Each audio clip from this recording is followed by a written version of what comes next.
व्यक्ति कभी नहीं हार सकता। बहुत पुरानी बात है, एक जंगल में एक गुरुकुल था जिसमें बहुत सारे बच्चे पढ़ने आते थे। एक बात की बात है, गुरुजी सभी विद्यार्थियों को पढ़ा रहे थे, मगर एक विद्यार्थी ऐसा था जिसे बार बार समझाने पर भी समझ में नहीं आ रहा था। गुरुजी को बहुत तेज से गुस्सा आया और उन्होंने उस विद्यार्थी से कहा, जरा अपनी हथेली तो दिखाओ बेटा। विद्यार्थी ने हथेली गुरुजी के आगे कर दी।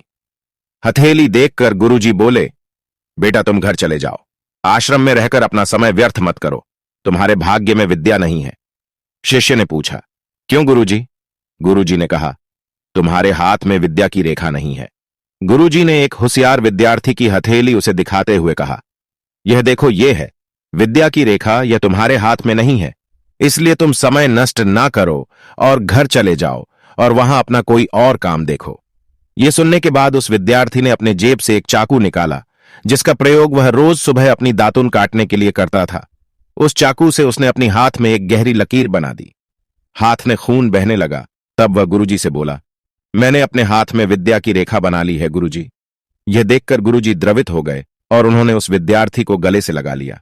गुरुजी बोले, बेटा तुम्हें विद्या सीखने से कोई ताकत नहीं रोक सकती है। दृढ़ निश्चय और परिश्रम हाथ की रेखाओं को ही बदल देती है। दोस्तों, वह विद्यार्थी आगे चलकर महर्षि पाणिनि के नाम से प्रसिद्ध हुए, जिसने विश्व प्रसिद्ध व्याकरण अष्टाध्यायी की रचना की है। इतनी सदियां बीत जाने के बाद भी, आज 2700 वर्षों बाद भी, विश्व की किसी भी भाषा में ऐसा उत्कृष्ट और पूर्ण व्याख्या का ग्रंथ अब तक नहीं बना।